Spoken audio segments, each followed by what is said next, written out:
sehingga berperang dua puak yang besar yang gagah, sehingga jadilah peperangan itu peperangan yang besar. Da'watuhuma wahidah, sedangkan seruan kedua-dua puak itu adalah satu. Di antara alamat berlaku kiamat akan berlaku peperangan dua puak, sama gagah, sama kuat, yang menjadikan peperangan itu peperangan yang besar. Tetapi seruan keduanya satu, la ilaha illallah Muhammadur Rasulullah. Maknanya orang yang berperang itu sama-sama Islam. Nak cerita besarnya fitnah yang akan berlaku sebelum berlaku kiamat, orang Islam sama Islam akan berperang. Bukan sekadar berbadah berkelahi biasa, sampai mereka menumpahkan darah antara satu dengan yang lain. Sebut Ibnu Hajar, yang dimaksudkan dengan dua puak di sini iaitu puak Sayyidina Ali dengan puak Muawiyah. Ada berperang dua puak, dua sahabat Nabi berperang. Sayyidina Ali dengan Muawiyah berperang, kedua-dua sahabat Nabi, kedua-dua seruan la ilaha illallah Muhammadar Rasulullah. Kedua-dua pengaruh yang besar, ada pengaruh pengikut yang ramai. Sayyidina Ali khalifah, pengikut dia ramai. Muawiyah dia gubernur Syam. Syam ni pusat dagangan dunia, pusat kuasa dunia pada waktu itu. Pastilah pengikut dia ramai, tentera dia ratus ribu Muawiyah. Di belakang Sayyidina Ali sahabat-sahabat Nabi, di belakang Muawiyah sahabat Nabi juga. Salah seorang dia Sayyidina Amr bin Al-As. Sayyidina Amr duduk belakang Muawiyah, berperang dengan Sayyidina Ali. Dan Sayyidina Amr lah yang menggunakan helah menjatuhkan Sayyidina Ali, sehingga jatuhnya Sayyidina Ali menjadi khalifah, menaikkan Muawiyah menjadi khalifah. Punca peperangan bila berlakunya pembunuhan kepada Sayyidina Uthman bin Affan radhiyallahu anhu. Lalu Sayyidina Ali dilantik menjadi khalifah. Lalu berlaku desakan supaya Sayyidina Ali ambil tindakan orang bunuh Sayyidina Uthman. Tiba-tiba Sayyidina Ali seolah-olah melambatkan tindakan itu. Sebab Sayyidina Ali khalifah, dia mendahulukan masalah yang lebih besar, yang lebih utama. Sementara Muawiyah dia ada hubungan kekeluargaan dengan Sayyidina Uthman. Kalau tak silap sepupu Muawiyah dengan Sayyidina Uthman. Maka di situ Muawiyah dia sangat mendesak supaya Sayyidina Ali ambil tindakan orang yang bunuh Sayyidina Uthman. Bila merasakan Sayyidina Ali tak bertindak, bahkan melambatkan tindakan itu, maka di situ berlakunya pemberontakan yang dilakukan oleh Muawiyah dan pengikut dia kepada kerajaan Sayyidina Ali.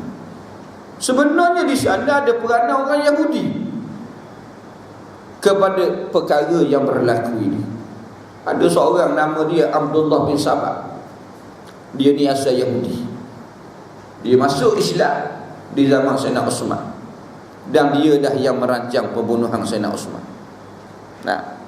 Maknanya ada peranan orang Yahudi dalam perbalahan. Dia bunuh Sayyidina Uthman. Lalu Sayyidina Ali dilantik menjadi khalifah. Di antara orang yang awal bai'ah Sayyidina Ali, Abdullah bin Sabah. Nampak? Ia menyebabkan Muawiyah, pihak Muawiyah tengok orang yang bunuh Sayyidina Uthman tu duduk di sisi Sayyidina Ali. Nampak orang Yahudi macam mana mereka mainkan peranan. Sebab orang Yahudi ni mereka cukup pandai membalahkan manusia, melagakan manusia. Al-Khazraj di Madinah, mereka juga di belakang ada peperangan yang berlaku. Sampai ratus tahun berperang sama sendiri orang Madinah. Peperangan Ahzab, dia hasut orang-orang Mekah supaya bunuh Nabi. Di Madinah, hancurkan kota Madinah, sehingga terkepung Madinah dengan kedatangan bala tentera yang ramai. Tengok Yahudi. Hari ni sama juga. Sampai berbalah Kuchal Lembang habis tanah Arab. Huru-hara orang Islam sama orang Islam berbalah berperang, yang membunuh orang Islam, yang dibunuh orang Islam Yahudi juga. Ada dua hasut sama-sama Arab ni yang menyebabkan tak boleh bersatu orang Arab. Tak boleh nak bersatu orang Arab. Nak bersatu macam mana? Ada Yahudi duk hasut, duk batu api. Duk laga-lagakan sehingga Mesir huru-hara, Suria huru-hara, Yaman huru-hara. Berlaku perang saudara balah sama Islam, tak tahu kesudahan dia di mana. Tak. Sebab orang Yahudi, mereka tahu kelemahan mereka di mana, kehancuran mereka di mana. Sejarah membuktikan, bila orang yang mereka balahkan itu, pecahkan itu, perangkan itu, balik bersaudara, balik bersatu, disitulah kehancuran kepada orang Yahudi. Ya, perjalanan ni, dunia ni sama je. Al-ibratu bi umumil lafzi la bi khususis sabab. Pengajaran diambil lafaz yang umum, bukan cerita yang khusus. Nah, orang Yahudi tak lupa sejarah. Di mana kehancuran mereka, kelemahan mereka, bila orang yang dipecahkan itu bersatu. Al-Khazraj akhirnya bersatu. Orang Mekah akhirnya masuk Islam. Wa'tasimu bihablillahi jami'an wa la tafarraqu. Berpeganglah dan berpeganglah kamu pada tali Allah. Semuanya Islam, pegang Islam semua. Dan jangan sekali-kali kamu bercerai-berai. Wazkuru ni'matallahi 'alaikum. Dan ingatlah nikmat Allah Ta'ala kepada kamu. In kuntum a'da'a. Tak kali suatu ketika dahulu kamu bermusuh-musuhan berbalah. Fa'allafa baina qulubikum. Lalu Allah Ta'ala satukan hati-hati kamu. Fa'asbahtum bi ni'mati ikhwana. Maka jadilah kamu dengan nikmatnya itu balik bersaudara. Akhirnya balik masuk Islam, beriman Allah dan Rasul, terima negara Islam yang didirikan oleh Nabi SAW, terima syariat Islam yang dijalankan oleh Nabi SAW. Maka disitulah berlakunya wahdatul qulub, kesatuan hati. Akhirnya bersatu orang yang dilaga, yang dibalahkan. Bila bersatu golongan yang dilagakan itu, akhirnya Yahudi terpaksa membayar harga yang mahal. Khianat mereka kepada Allah, Rasul, kepada orang Islam, kepada orang Madinah, kepada orang Mekah. Akhirnya mereka dihalau daripada seluruh semenanjung tanah Arab, sehingga menjadi pelari yang atas muka bumi. Sebab tu hari ini orang Yahudi ni mereka sangat-sangat takut sekiranya orang Islam di tanah Arab bersatu. Sebab orang Islam hari ni ada dua belia. Mana cerak dunia ni semua ada orang Islam. Tanah Arab majoriti, ratus juta orang Islam. Kalau bersatu orang Arab yang Islam di tanah Arab ni, Yahudi ada berapa juta je. Sehingga ada orang cakap mudah, dia kata apa? Kalau orang Arab ni seorang, kata seorang sekali ludah je Tel Aviv, Israel tu, boleh tenggelam. Boleh tenggelam Israel. Nak cerita ramainya ratus juta orang Arab ni. Tak? Kalau bersatu orang Arab ni di atas nama Islam, hancur Yahudi. Sebab tu Yahudi dia tidak benarkan di tanah Arab ni berlakunya peristiwa seperti yang dilakukan oleh Nabi SAW. Tegakkan negara Islam, jalankan syariat Allah Ta'ala. Sebab di situ akan berlakunya wahdatul qulub. Dalil dia bila menang saja Ikhwanul Muslimin di Mesir beberapa tahun yang lepas. Ikhwanul Muslimin, gerakan Islam yang tertua di dunia hari ini selepas jatuhnya khilafah Islam Osmanah Turki. Jatuh saja kerajaan Islam Turki, itulah gerakan Islam yang pertama lahir, yang memperjuangkan Islam secara menyeluruh. Puluh tahun mereka berjuang, akhirnya Allah Ta'ala bagi kemenangan. Nah, bila menang saja Ikhwanul Muslimin, Dr. Mursi jadi presiden, tengok Israel dia tak tidur, dia siang malam bekerja nak jatuh, nak gulingkan kerajaan itu. Sebab apa? Sebab Mesir negara paling besar, tanah paling besar, paling luas. Rakyat paling ramai, hampir 100 juta, majoriti orang Islam.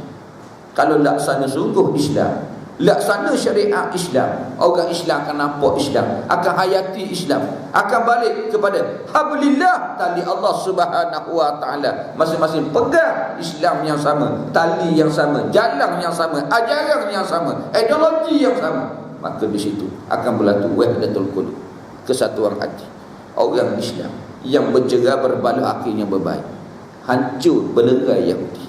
Sebab tu berlaku peristiwa konspirasi besar-besar menjatuhkan kerajaan itu, gulingkan kerajaan itu. Bukan sekadar guling, Dr. Mursi ditangkap. Ada Banyak pemimpin ikhwan yang ditangkap. Guna mahkamah jatuhkan hukum gantung sampai mati pada semua pemimpin-pemimpin gerakan Islam dan gerakan ikhwan muslimin di Mesir yang kita tengok. Ada yang berlaku sebelum ini. Orang Yahudi mereka sangat takut berlaku peristiwa ini. Kita ni orang Islam, pecah macam mana, berlerai macam mana, dipecahkan macam mana, dihasut macam mana, lambat laun yakin kita orang Islam akan bersatu. Sebab apa? Sebab kita wajib beriman akan zahirnya Imam Mahdi. Sampai masa zahir Imam Mahdi. Ketika orang Islam dah terkepit, tersempit, terkepung, tak ada lagi pemimpin yang boleh menyatukan orang Islam. Maka di situ Allah Ta'ala menzahirkan seorang manusia yang digelar Al-Mahdi, Mahdi Al-Muntazar. Mahdi, orang yang dapat petunjuk daripada Allah, yang dinanti-nanti, yang nama dia muafakah dengan nama Nabi kita Muhammad SAW, yang dia keturunan daripada Nabi SAW. Ketika zahirnya Imam Mahdi akan pimpin orang Islam. Dia akan memerintah dunia dengan syariat Allah yang dijalankan oleh Nabi SAW. Ketika itu menyaksikan bagaimana bersatunya orang Islam di belakang Imam Mahdi. Di situlah berlakunya penyatuan. Apatah lagi disokong dengan turunnya Nabi Isa menjadi hakam adalah pemerintah yang melaksanakan keadilan, yang menjalankan hukum yang dijalankan oleh Nabi SAW. Sehingga kesan dia sebuah ulama, kambing dengan serigala akhirnya boleh makan sekali, boleh berkawan. Binatang yang sifat berseteru, berbalah tu akhirnya boleh berbaik, boleh berdamai. Sebut kambing, serigala kalau temu hari ni mampu kambing. Tapi hebatnya bila tertegak negara Islam berjalan syariat Allah seperti yang dijalankan oleh Nabi SAW, binatang yang berbalah boleh berbaik. Cuba fikir kita, binatang yang berbalah boleh berbaik, apatah lagi manusia. Sehingga kanak-kanak dengan ular boleh berkawan. Tengok budak bermain dengan ular, kawan dengan anaconda. Hari ni kalau temu ular, jawab dia budak dapur ular. Itu hebatnya hukum syariat Allah Ta'ala. Jadi orang Yahudi dia tahu perkara ini. Kehancuran mereka bila bersatunya orang-orang Islam. Dan mereka tahu orang Islam akan bersatu, lambat akan bersatu juga. Ketika itulah mereka akan berhadapan dengan kehancuran. Sehingga ditampukan mereka lagi. Berselindung di belakang batu kata, ya Muslim, Yahudi yang warai faqtulhu. Orang Islam, Yahudi ada belakang aku, datang bunuh dia. Berselindung di belakang pokok kata, ya Muslim, Yahudi yang warai faqtulhu. Orang Islam, Yahudi ada belakang aku ni, datang bunuh dia. Illa syajar rarqah, mereka pokok rarqah, pokok Yahudi. Sebab tu hari ni di Israel pokok ini sedang ditanam. Tengok mana rumah, mana pejabat, penuh dengan pokok ni je. Menunjukkan mereka yakin, mereka percaya ada apa yang disebut oleh Nabi sallallahu alaihi wasallam. Mereka tahu, tapi mereka tak nak beriman. Ini orang Yahudi, kerahnya mereka ni, golongan ini. Jadi Sayyidina Amru kata apa? Lantaran itu dunia sempat mempermainkan perjalanan hidup aku. Lepas wafat Nabi SAW, banyaknya peristiwa yang berlaku, fitnah yang berlaku, sampai mereka berperang dua sahabat. Sayyidina Amru menggunakan hilah jatuhkan Sayyidina Ali daripada khalifah, menaikkan Muawiyah menjadi khalifah. Sekarang aku tidak tahu sama ada aku dimasukkan ke dalam syurga atau dicampur ke dalam neraka. Ini pasal ketiga kehidupan yang membawa kepada hembusan nafas yang terakhir. Aku dah tak tahu sekarang ni aku di mana. Kalau pasal pertama kehidupan jelas, waktu tu kafir, mati, masuk neraka. Pasal kedua kehidupan zaman hidup Nabi, hidup bersama Nabi, keyakinan dia, aku ahli syurga sebab cinta kasih kepada Nabi, sebulat hati, sepenuh hati. Adapun pasal ketiga kehidupan selepas wafat Nabi SAW, banyak fitnah berlaku, banyak ujian berlaku, merasakan diri ditipu oleh dunia. Sekarang ni aku dah tak tahu di mana aku, sama ada aku dimasuk ke dalam syurga atau dicampur ke dalam neraka. Itulah dia menangis tak henti-henti, sampai anak pujuk pun dah tak layan. Sebab tak tahu dah di mana sekarang ini. Sekiranya berlaku kematian, namun aku masih memiliki kalimah yang sangat aku perlukan ketika berhadapan dengan Allah, iaitu la ilaha illallah Muhammadur Rasulullah. Aku masih ada kalimah ini, la ilaha illallah Muhammadur Rasulullah. Kemudian dia menggenggam erat tangannya yang seolah-olah dia memegang erat kalimah tauhid tersebut. Ada dia genggam dua tangan ni, seolah-olah dia pegang dua kalimah tauhid itu. Setelah Amr bin Al-As mengucap dua kalimah tauhid itu, dia pun meninggal dunia. Ketika itulah dia menghembuskan nafas yang terakhir. Meskipun kaum muslimin yang memandikannya cuba melepaskan genggaman itu berulang kali, namun tetap saja ia kembali tergenggam seperti asalnya. Bila orang mandikan jenazah dia, orang cuba buka lipatan jari jemari dia yang tertutup rapat. Tiba-tiba setiap kali buka tertutup balik, buka tertutup balik, buka tertutup balik. Ini sahabat Nabi. Dah meninggal, dah tidak bernyawa lagi. Tiba-tiba orang nak buka lipatan jari dia tak boleh. Dia tak bagi orang buka, dia tak bagi orang lepaskan pegangan yang dia pegang, la ilaha illallah Muhammadur Rasulullah. Sehingga mereka memandikan, mengkafankan, menyembahyangkan dan menguburkannya dalam keadaan seperti demikian. Demikianlah kematian yang pasti akan dirasai setiap insan, sama ada yang soleh maupun orang derhaka. Nah, sebab tu untung orang yang bila nak mati dia la ilaha illallah Muhammadur Rasulullah.